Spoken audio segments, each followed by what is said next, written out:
I coach and teach and I play pickleball on the tour. I eat to get healthier for pickleball and I stretch and I train so I can hit better shots and I sleep early for sake of pickleball. It sounds like a great healthy lifestyle. I'm a picklehead, but I'm happier. I'm in better shape now than when I was in late 30s. Build your core muscle. Planks. I do 12 minutes every day straight. There's a mental element. And on the day of that tournament, I just try to focus on pickleball. Forget everything else about who I'm going to be playing next. Don't play the player, play the shots. If I'm not touring and playing professional tournaments, I just don't see myself being effective in teaching. Don't talk the talk, walk the talk. All throughout my younger days, like in 20s and 30s, my first focus was better pay, and I thought that would lead to happiness. But people say, do what you love what you do. I never had the conviction for it. Today, going 57, I have full conviction for that. All of you who are interested in playing pickleball, I'm warning you, you might become another pickleball addict just like me. Hi, my name is Thomas Ye. I go by Tommy Ye. I live here in Vegas. I've been here about a year and a half now. I really like here in Vegas, and I'm so lucky because I get to play pickleball and coach and teach pickleball for a living, and I also currently got a senior tour in senior pro pickleball. So I'm living my life. Where did your story get started? Every time I tell this story and how I got started in playing pickleball, I'm just amazed because just think about 3 years ago, I didn't know what pickleball was. So I used to work like anybody else, work in a corporate. My mentor and my boss, after he retired, he started playing pickleball within his community. He knew I used to play a lot of tennis back in the college days, and his doubles partner got injured. So he was looking for a replacement. He calls me up one day and goes, I heard you used to be pretty good at tennis. Why don't you play pickleball with me? And I said, what? What do you mean pickle a ball? Is it shaped like a pickle? I mean, that's not even circular. How do you play pickleball? And I said, oh, no, Tom. It is round. And then it's like a paddle tennis. So, okay. So guess what? I brought a paddle tennis, a paddle to a pickleball. And when I showed up, people laughed at me because it's, oh, you can't play pickleball with all these rugged edges. Yeah. Do you know much about the paddle tennis? It has all these grooves, right? It's zigzag. And I ended up borrowing a paddle from a friend. That was a start, and I got addicted. You have a tennis background. Did that help you transition into pickleball? Yes and no. From the baseline, yes, it's very similar to tennis, except your backswing is more compact. Because if you have a full tennis, full swing, usually it goes out. So you just compact your tennis swing, and there you go. You got that baseline stroke. But everything else is different. Midcourt is like, well, it's similar to tennis, volley, but it's softer and new techniques from the kitchen. In tennis, you don't think. You do drop shots here and there, but still, it's more bouncier. It's not so much of softer touch skill that is required in pickleball. Took you a while until you were fully transitioned into pickleball? Yeah, and I'm still learning. You know, I believe I'll always be a student of pickleball or any sports or any life for that matter. Coaching, or when you just started, or you just pick up the racket, kind of self-learn? Self-learn, but I did get some tips from Matthias Johansson. He's a great person, very generous, very kind, very composed, and big heart. Around what age did you start it? 3 years ago, so, 53. Very late starter. Recommendation or advice for somebody around that age entering into pickleball to prevent any kind of like injuries? Good questions. But so many people get injured playing pickleball. That seems to be the trend, and that is because we exert ourselves too much, which is good in a way, but it's unfortunate when it happens, right?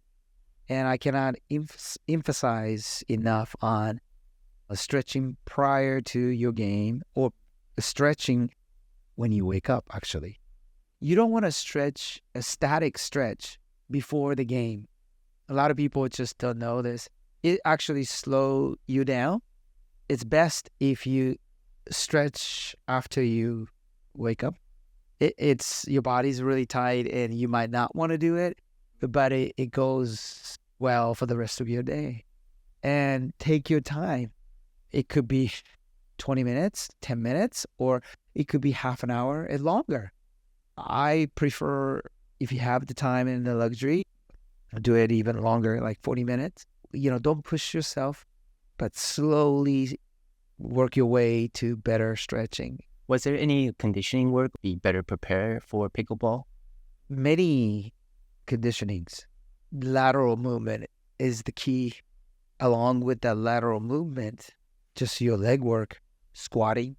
One of the things that people don't realize is the importance of split step. So before your opponent actually hit the ball, you want to split step and balance. So many people, and I'm guilty of that too, myself, you just try to run up close to the net as quickly as possible, but you don't take the time to split step and this is the next one, is the key, and balance.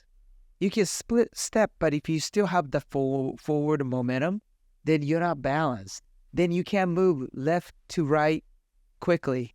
You look at any top players like Stocksrud, for the Federico Stocksrud, or Ben Johns, a great example. So elegantly done. They are so balanced. Every time before their opponent hits, they have both feet on the ground, heads not moving, and absolutely still, so they can move left or right. A lot of people think, they dissipate well. It's not true. They are well composed and they have this moment of stillness before the opponent hit, so they can move as they watch the direction of the ball. That's one of the keys. I need to work on that too. I got to get better at it. And that takes a lot of practice, squatting and lateral movement. You would suggest pretty much getting into pickleball, probably strengthen up the legs first. So important. And cardio. Yeah. My legs never look this muscular. My wife laughs at me because, she calls me a centaur. Because my legs look like a horse. Pickleball get you fit and get you great legs now. I say the least. Yeah. I used to walk around limping after playing a pickleball match because my legs were not that toned and they would just sore afterwards. I remember one time in Newport Beach tournament, as I was limping and slowly walking down the stairs, Julian Arnold passed right by me and said, "Hey, buddy, are you okay there?" Yeah, he was funny. Yeah. And I said, "I'm not. I'm in pain." If they got physical conditioning down, what skill set should they focus on? Number one, build your core muscle. Planks. I do 12 minutes of planks every day, straight. When I started first, I couldn't do 2 minutes. I don't think I could even do one right now. It's tough when you're not used to it. But if you do it every day, it becomes like a second nature. And also lots of proper stretching for your back.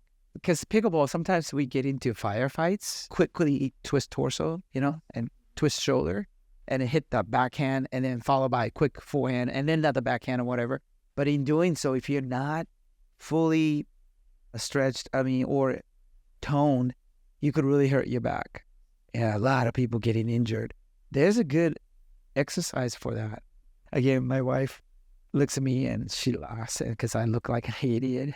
I hold these weights, 5 pound, sometimes 10 pound weights, two of them, both hands, and I walk with like my left foot front. Then at that time I go this way, turn my body to the left side with left foot forward, and then I follow by right foot forward and turn my both of my arms to the right.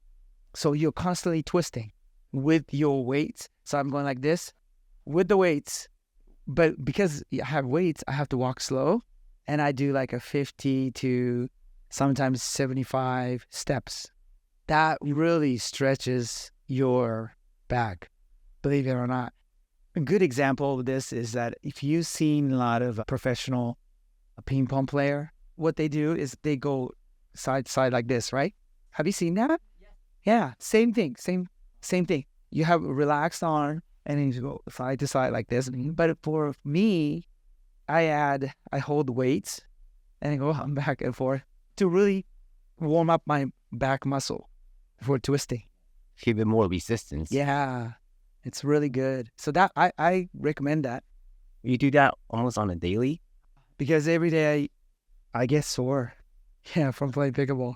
I'm the first one to admit I'm a pickleball addict. Yeah, and I'm glad because if I want to be addicted to something, I don't want to be addicted to a substance or some sort of a bad habit. A pickleball, this great sport, have conditioned my body in a healthy way, and I'm in better shape than ever. I'm in better shape now than when I was in late 30s. So that's a lot to be said, I think.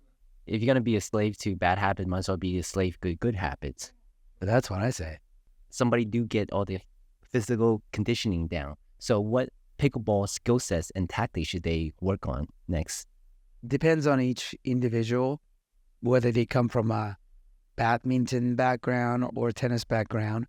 But assuming that they have good physical conditions, definitely just getting into learning how to properly dink.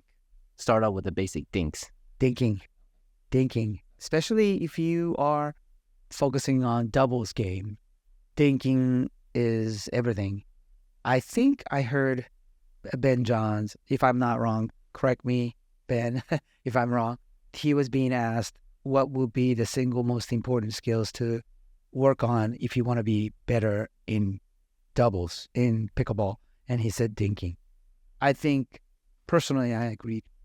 It's because as your level gets higher, I'm not talking about 3.0, 3.5, but I'm talking about 4.0, 4.5, 5.0, and beyond, especially like at the pro level. You see them more often than not. They'll drive, but they'll just kind of offset and drop, and then the opponents that just drive, they are forced to hit a soft shots and come up to the net. At that point, all four players are up by the kitchen, right? And what do? They start dinking. The reason why you don't speed up right away is because when you are that close to the net, you have to clear the net. That is in the middle, 34 inches high. At the both ends, it's 36 inches high, right? 3 feet. So what happens? The pickleball, because it's not a rubber, it doesn't bounce, right? If you have to clear the net, you have to hit an ascending ball, right? If you hit an ascending ball to your people that's already up at the net and at the higher level, everybody has good hands. So they will smash you back or flick you back, and then you lose point. So what ends up happening is this game of cat and mouse up at the net. When you do start doing that, you're waiting and you're dinking and trying to move your opponents around and waiting for them to make a pop-up, miss shots, dinking too high, just so that after, let's say, 14, 15, 20 dinking, that followed by one miss hit, that is too high. And then you aim for that flick to finish them off. That is the most reason that I believe dinking is so important in doubles game, because it's the fundamental, and if you're good at dinking, you're protected up at the net. If you're bad at dinking, then you expose yourself to getting attacked by your opponent. That is why you want to be good in dinking, because it creates an opportunity for you to be able to flick and smash. Since you coached so many students before, like, Yeah. I guess, what is the common mistakes or beginner mistakes that you often see? Very good questions. So pertaining to dinking, the beginners, they use arms too much. It's like anything else in life. The right way is usually the hard way. So in dinking, what is right way? The right way is fully extended, relaxed, and have the paddle face down and using your body and legs to push it, not arms swinging. When you look at the top pros, when they are dinking on the center court, yes, they do swing a little bit, but they don't excessively swing. Their consistency comes from the leg and the full body work into it. They don't just have their legs motionless and just do their hands like this. You cannot be consistent that way. There's no easy way. If you want to be a good dinker and consistent, you have to move around quick and you have to have a full body into it. If you knew when you starting out, it will seriously help you progress faster. Assuming too much on your own before you really trying. What I mean by this, so many of my students coming in and they have a tennis background, so they think, oh, pickleball, it's easy. It's a smaller version of tennis. It's going to be so easy. I would say that would be unwise attitude towards pickleball if you want to be good. True, there are many similar aspects of tennis skills that is seen in pickleball, but ultimately it's a different sports. It has different rules. The courts are much smaller, about 1/4, and it requires different skill sets. Yes. So we say wrong perception and almost overconfidence because they have tennis background. Right. Or any other background. Because I play racquetball, that's going to be easy. It does help, though. I play badminton, so the pickleball is going to be easy. Maybe on certain shots, but what about all the rest is my question. And you have to be humble, But on the other hand, just because, so sometimes people think, oh, this sports is much harder than this, or that sports is much easier than this. I try not to compare one sports to another. They might have a similarity or share some skill sets, but ultimately, pickleball is pickleball. Tennis is tennis. Racquetball is racquetball. Padel is padel. And each sport offers a unique experience and a unique discipline. Should not be overconfident just because you know one, assuming the other one. So what would you say for a beginner pickleballer? What kind of a paddle, not brand-wise, but what quality should they look for? Definitely not power paddle. This may be misleading. I know right now, Gearbox and Yola, they just came out with incredible paddle. And these are great paddles. Came up with a technology that can transfer the momentum and transfer the speed of the ball so well that it's very explosive. The new Yola Gen 3, I've hit a few times with it, and it's incredible. You can generate so much power. So there's the Gearbox. But you have to know one thing, a lot of pros are using it and they play well with it because they have so much control. Back to your question, for someone who is starting out, would I recommend that? Not necessarily, because they might not have enough discipline to control it. Especially if you're up at the kitchen, it pops so much, you might touch it it might be too high, only to get smashed by your opponents, right? So when you're starting off as a novice or beginner, I like to recommend a paddle that is overall. It has some pop and power, something that it stays longer on your paddle, and when you hit it, you feel like you have more control. Even just the feeling of it. So you will not be so rash to hit hard, but to place. I think people stress so much on power sometimes, but I always like to say placement over power. For those who are new to pickleball, could you elaborate a little bit on that? Oh, so sometimes I do this test to the new students when they say, "Oh, I'm very good at thinking." Well, let's do some thinking, right? I tested my wife. So I set up, you have the pickleball nets, and more towards the outside, closer to the post, there's an end line. Take about 1.5 feet. I would be generous, 2 feet from the width, and draw that narrow rectangular space.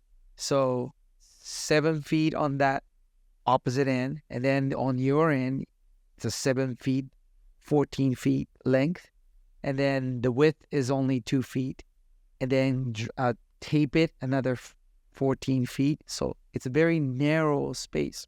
And then I challenge them. One person hits a forehand dink, the other person on the other end hit a backhand dink, and see if you can dink 200 times in that rectangular space. It's a pure discipline without hitting into the net or hitting it out. How many times can you hit it over the net and in that very confined, narrow area? 200 times or more. Yeah. And you can do it. It's just a matter of a discipline. But if you don't have a discipline and if you're used to using just the arm, you're not gonna be able to do it. A lot of people can't do it. So that's where the placement comes in. And the thing is, whether you can do it or not is not that important. What's important is the process of reaching there and learning how to hit is important. Let me elaborate on that so you know what I mean. Yes, you did it 200 times. That's great. But what did you learn in the process of getting there? That's the key. You learn how to keep your paddle angle still. You learn how to use your body more instead of wrist be too flicky or with using too excessive wrist or excessive hand, and eliminate all the variables that causes people to not hit that target. By the time that you are able to hit 200 times in that narrow rectangular area without hitting into the net, you learn how to control your stroke. That's the benefit. That's a secret tip. Try that. Yeah. And then you go, so once you do that with the backhand, then do it with the forehand. That way you are on your way to greatness. Was there any other areas like people should pay attention to? You have to pay attention to everything. Serves, dinking, the volley, the overheads. I mean, it's just like any other sports. You have to pay attention to everything. It's a whole holistic approach. Yes. Oh, by the way, congrats on your recent medal. I heard that you play the tournaments if you want. Thanks to your coaching. We got the coaching section right before we went. Glad I was a part of a help. That's one of the things that I'm so blessed and I'm so lucky to be here and alive and be able to do, which is another passion of mine, is helping people through pickleball. You got into pickleball because your friend got you into, but it seems like you're on a different journey now. So he's enjoying his retirement. I believe last time I spoke, he'll be on a cruise, and he's going around different parts of the world, Greece and Europe and all that. And I'm so happy for him. But my life now evolves around pickleball. Just the coaching side, or you think about going pro? So I currently tour, and I like to travel and play more tournaments throughout the United States. Unfortunately, where I'm at right now with coaching and everything, I'm not being able to travel and to play on other tournaments that are in East Coast right now. But I like to be able to do that more often in future.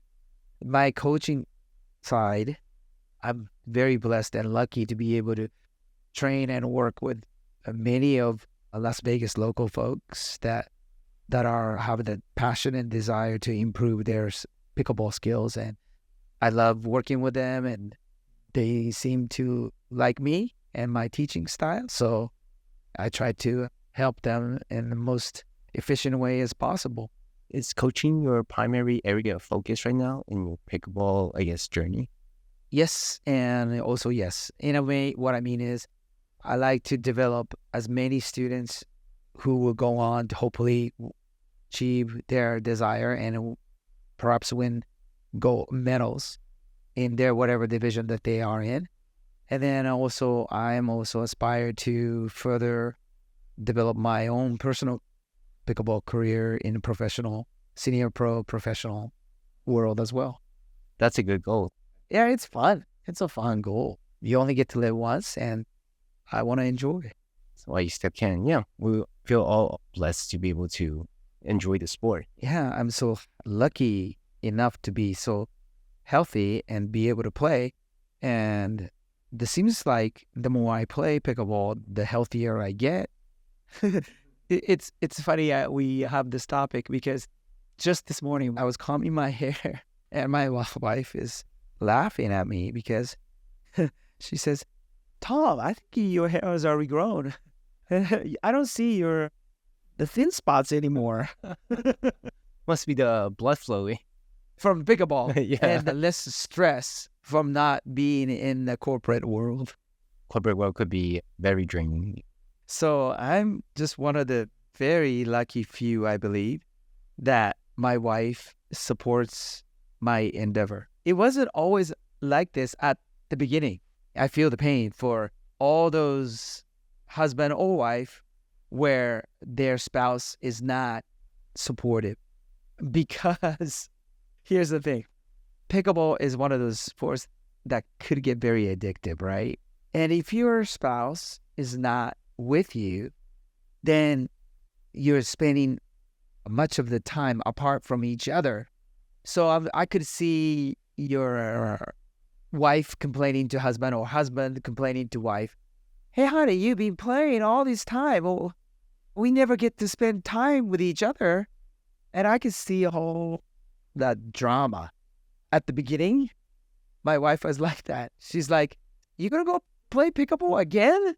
"I'm sorry, but I want to play." So it's good to involve your dear ones, not just for emotional attachment, but also they all become healthier if you stretch properly.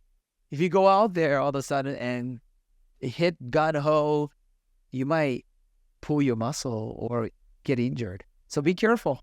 Whatever the level you're playing, it could be so much fun because if you have that one chance to smash and beat that ball in your opponent, it's so much fun. I guess you didn't find that balance. You just converted your partner. But you said it perfectly. That's the easiest way, right? I don't want to fight with my wife, so I just converted her. So I always say this: I now baptize you in the name of pickleball. I was hoping for some enlightening advice. How will one achieve that balance? But I guess there's no balance. There's no balance. My life and my wife's life evolves around pickleball. So either go pro or begin coaching. Yeah, I coach and teach and I play pickleball on the tour, and I eat to get healthier for pickleball and stretch for the sake of pickleball so I don't injure myself, and I train so I can hit better flicks and better shots for pickleball, and I sleep early for sake of pickleball. It sounds like a great healthy lifestyle. Yeah, but I'm a picklehead, but I'm happier. It's a great journey. Plus, you can lift other kids, teach them the new generation, inspire people. You touched another great topic.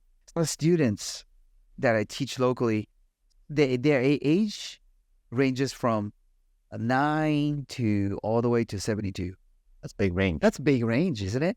That's another wonders of and a great thing about pickleball.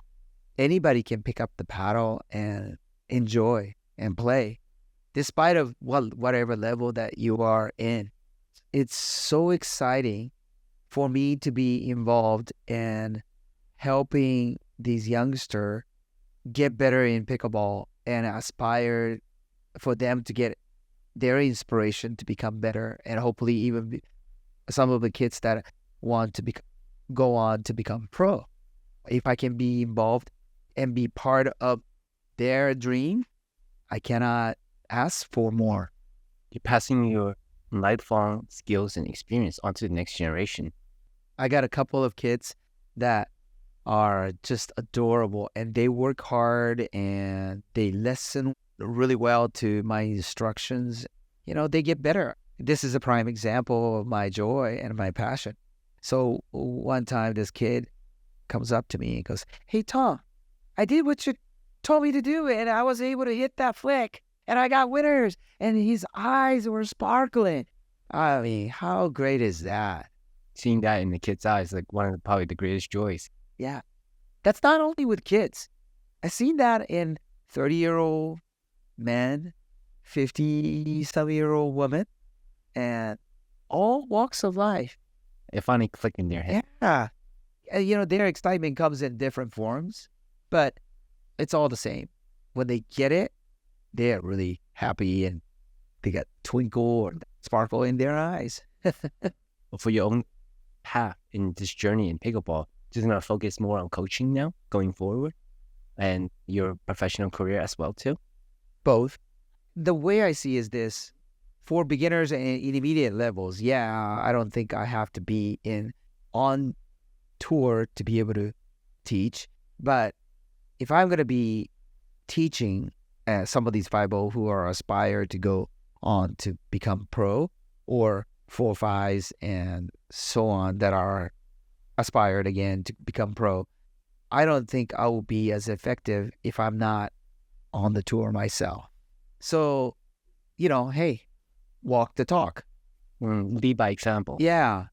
And I don't mean to discredit any of the teaching pro who are not on tour, okay? But I just believe that if I'm not touring and playing professional tournaments myself, I just don't see myself being effective in teaching those who aspire to be. That's just the bottom line. Just don't talk the talk, walk the talk. You know, any of the challenge that I impose on the students, like do 10 resets in the kitchen in a row, or 20 or 50, none of the skill sets that I asked them to do is something that I couldn't do. I've done it, so I know if they really try hard and spend time doing it, they can. And that has a lot of value to it. And also, when you play on a tour, there are certain moments in mental frame of mind and time where you are in it, and you can only know it if you're in that moment. So you can't advise and teach that unless you've been through that moment. Yeah. So ultimately, I like to even level up my personal pickleball skills. And this is going to be forever endeavor, right? If I've been there, I want to be able to share that and be beneficial to those who I train or teach. It's not just the physical or the skill set. It seems like there's a mental element. Do you do any mental preparations when you go into the tournament or for yourself? Wow, that's another good question. There's so much aspects to that. I don't necessarily sit there and meditate like 5-10 minutes prior to the tournaments or anything like that, but a night before, about just having fun and focus myself on skill sets. Like, what are some of the new skills that I acquired that are going to be helpful? Or what are some of the recent mistakes that I've been doing that I need to avoid? That kind of thing. And then on the day of that tournament in the morning, I just try to focus on pickleball. Forget everything else about who I'm going to be playing next. It doesn't matter for me because in the end, through that player comes the pickleball, not that player itself, right? You're always battling the pickleball shots and not the player. I also advise many of my students to don't play the player, play the shots. Doesn't matter if it's a great player or amateur or beginner who just happened to hit a good shot. Good shot is a good shot. Doesn't matter who hit it. It's just that great players like Christian Alshon or Maggie Braja, they hit those great shots more often because they train so much. The young people that are coming to pickleball and the middle age and the seniors, seems like they all have their own goals and their own approach. And you say you coach everybody from all ranges. The middle age, most of them are recreational players, or they also just want to be pro? Most of them are recreational players that motivated to get better because they don't want to be beaten by their friends. That's the motivation. We are so competitive. It is so funny. I do notice like Durango, there's a more bigger senior group. I see them being also very, very competitive. It is funny how human nature's Of all ages. Yeah, of all ages. Where do you see pickleball in 5 years? It's exciting. To be quite honest, I don't know where it's going to go, and I don't want to even put myself out there to know where it's going to go. I don't even want to, because it's so dynamic. What I mean by dynamic is that the pickleball, I think the last time I checked, I believe it still is the fastest growing sports in America. And the reason is that so many people from different background who used to play in different sports coming into this game and adding different skill sets, that it's going to change the way people play and how they play pickleball. Certain things will remain the traditional skill sets of pickleball. There will be always a value to a reset, right? And there will always be some requirements of hitting it soft, and therefore you don't hit it into the net. But there are so many different skills like speed ups and ernies, the level of the ernies, the level of counter shots. That I think I seen it on the YouTube where I think it was a Mary Braja that she was up at the net and she hit one ball and it was coming to her left side of the head. She just put the paddle behind her head like this and it hit it back.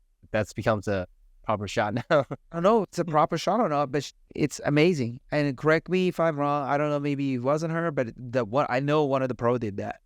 You know, between the leg, the tweener, or some of the other shots. I mean, it's insane. And then adding to that is a physical aspect, dynamics of it.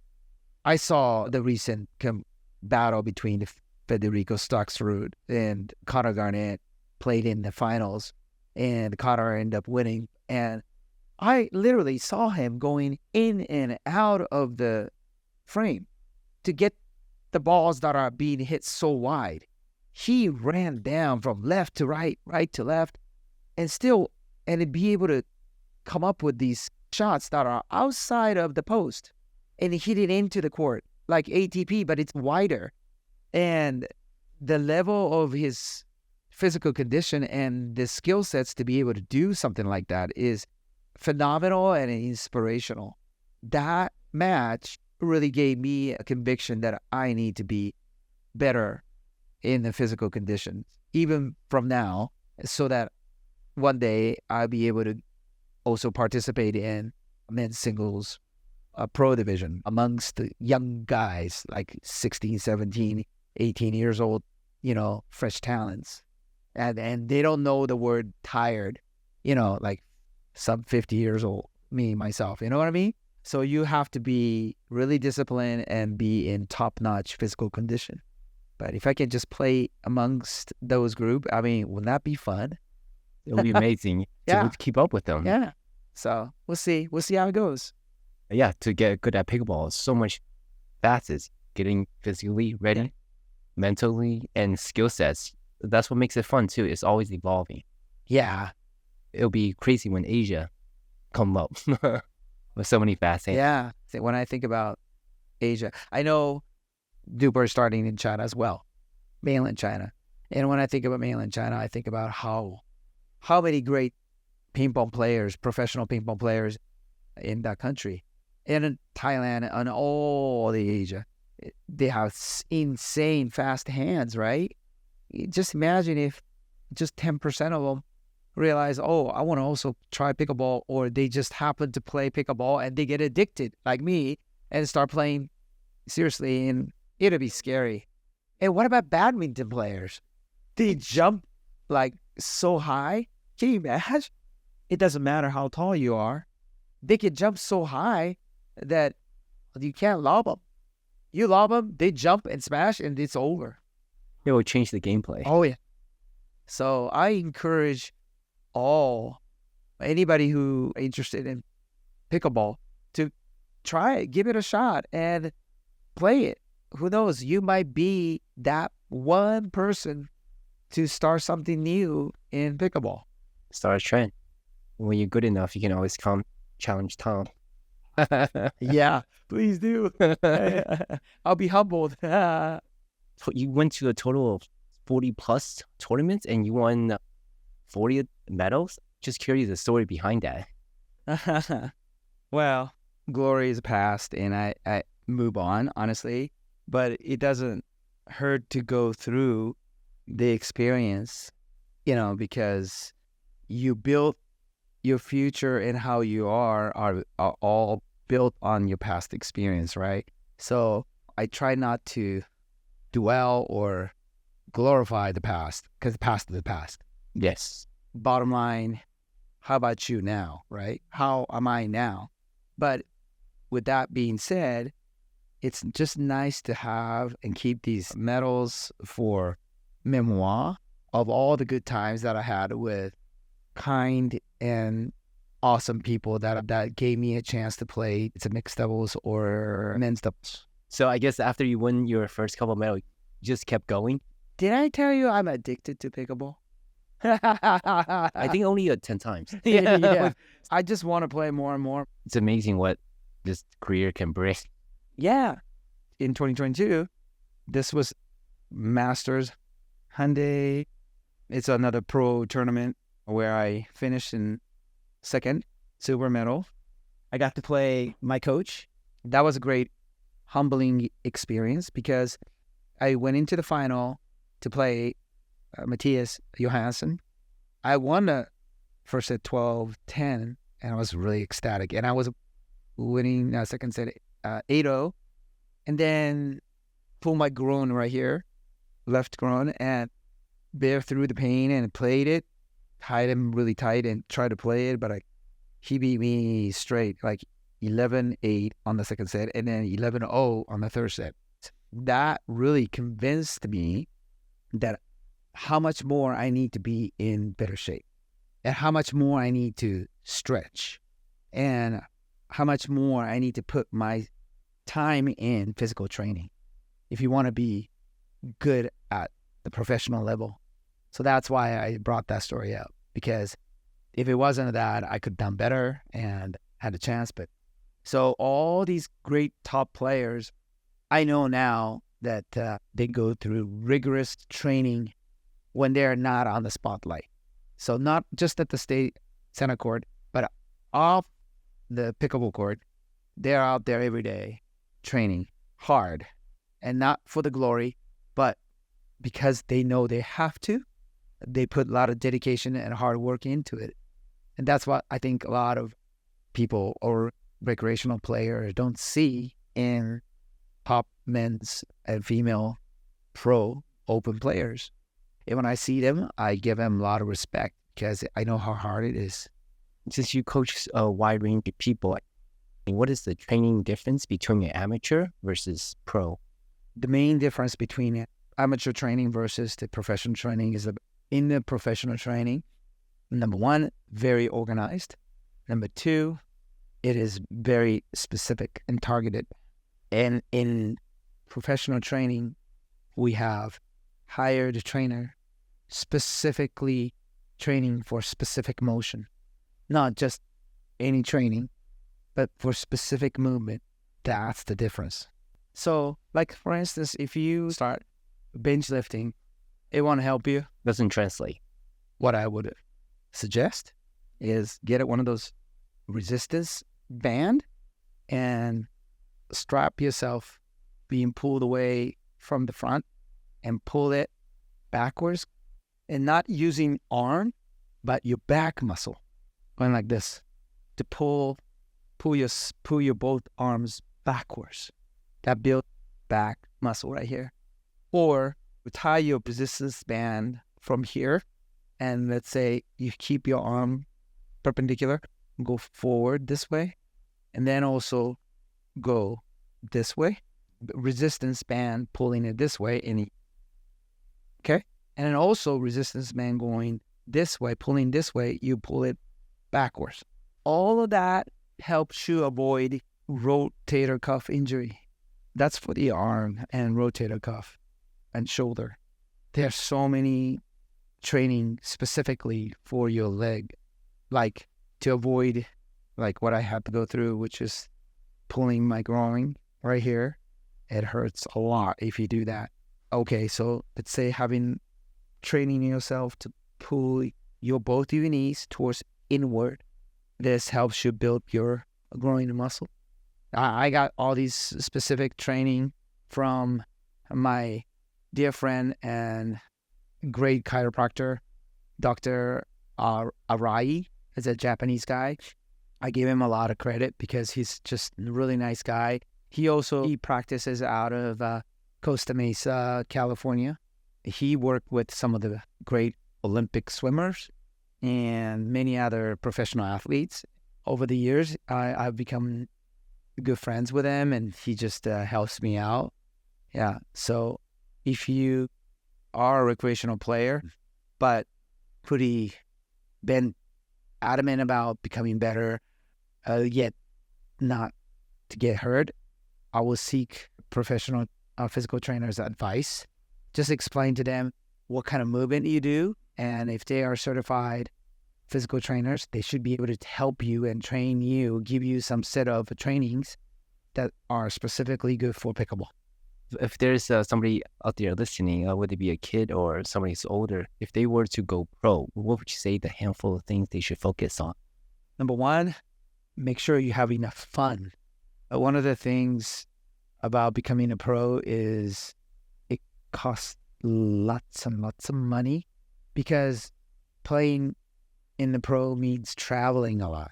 And what comes with the travel is a lot of expense. Flight expense, the rental car, the meal, the hotel expenses. I don't know if any of the top pros are paid everything by their sponsors. I'm certainly not. Most of them, I know it's coming out of their own expense. Maybe the top 5 pros, maybe they get sponsored. They don't have to pay out of their own pocket. I'm not sure. I'm not there, so I can't tell.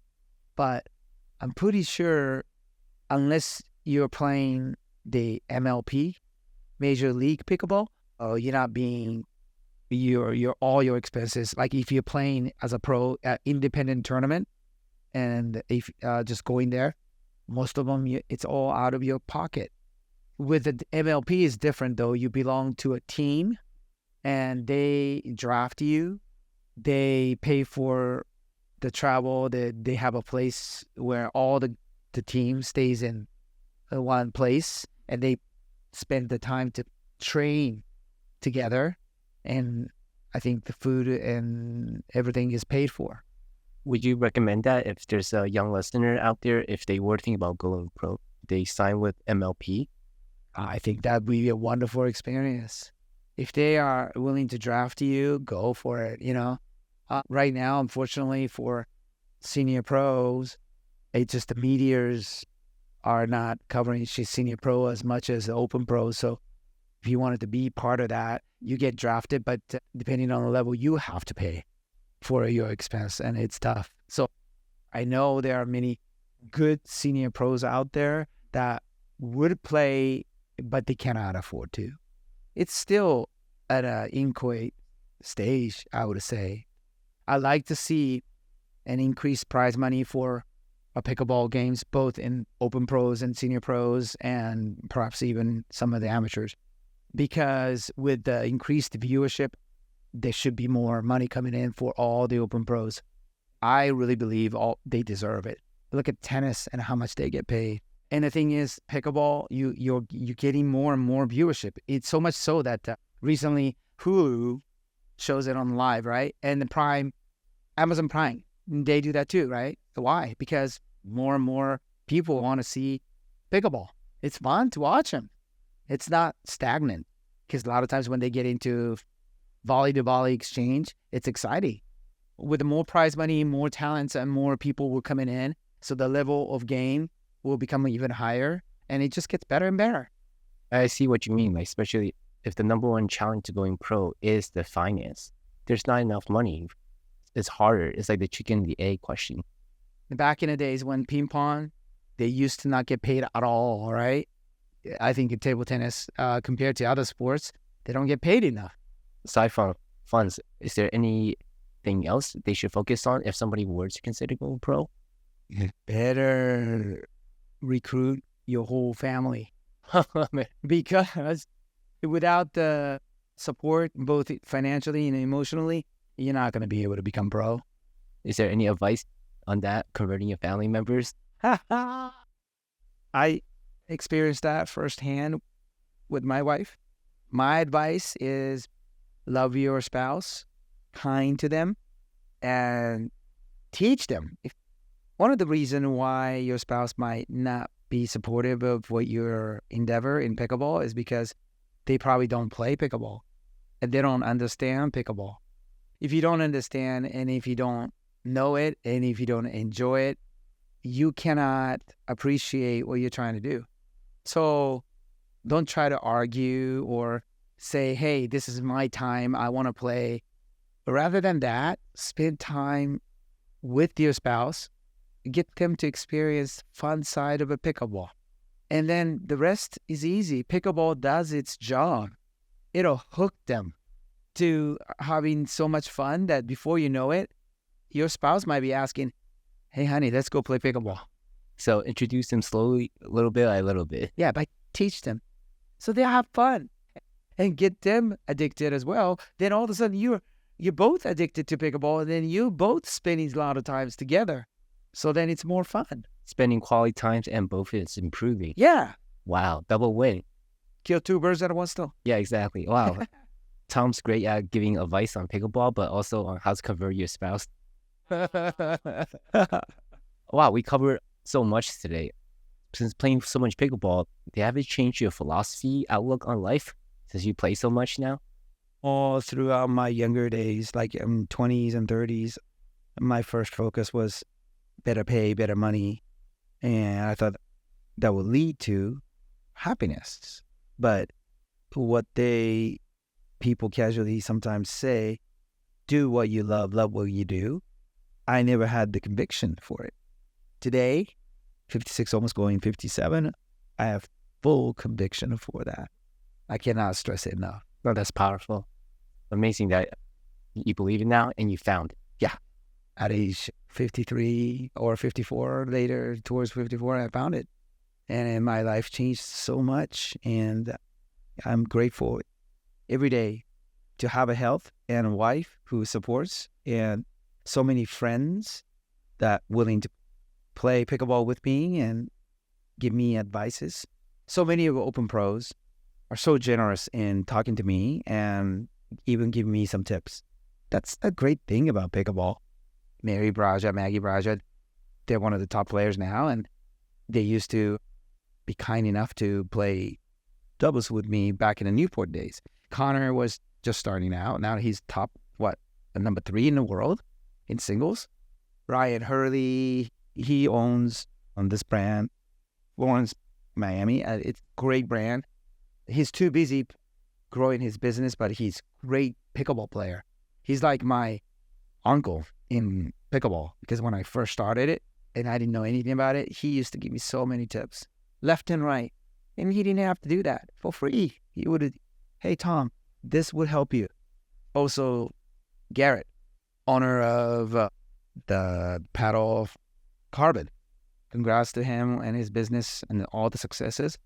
And I thank him for playing with me. And You've been through an amazing journey, all because of pickleball.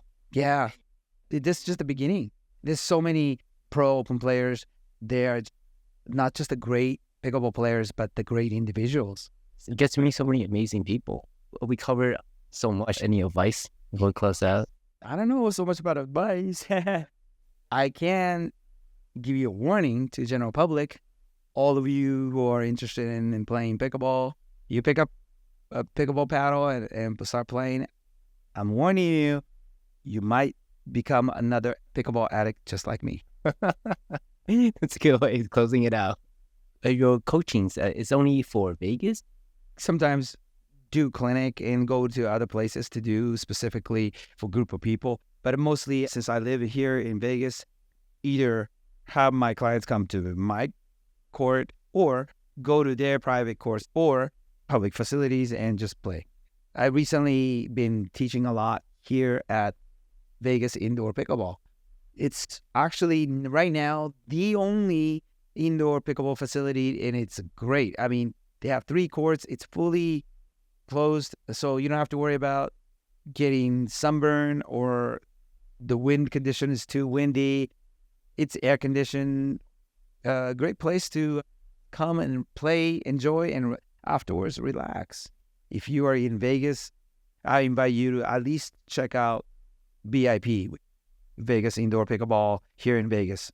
And if anybody's interested in your coaching, where would they find you? The Instagram, Tom_YEH, that's my last name, Yay, _pickleball. So hashtag Tom Yay Pickleball. Oh, if you Google Tom Yay, usually there's some YouTube, my nationals, tournaments, and contact me, and so let's play. So if you're in Vegas, Tom is a great coach, and if you need a court, always come to Vegas Indoor Pickleball. All right, that was a wrap. Thank you so much for coming on the podcast. Thank you so much for inviting me, and it's been an honor to be able to be a guest speaker here at your podcast. Big shout out to Vegas Indoor Pickleball for sponsoring this podcast. If you're looking for a top-notch indoor facility to play pickleball, head over to vegasindoorpickleball.com and book your court today. We hope you enjoyed this conversation. Leave us a comment with your thoughts below. Support us by clicking the like button and subscribing. Stay tuned for more insightful chats with amazing personalities as we explore pickleball and life.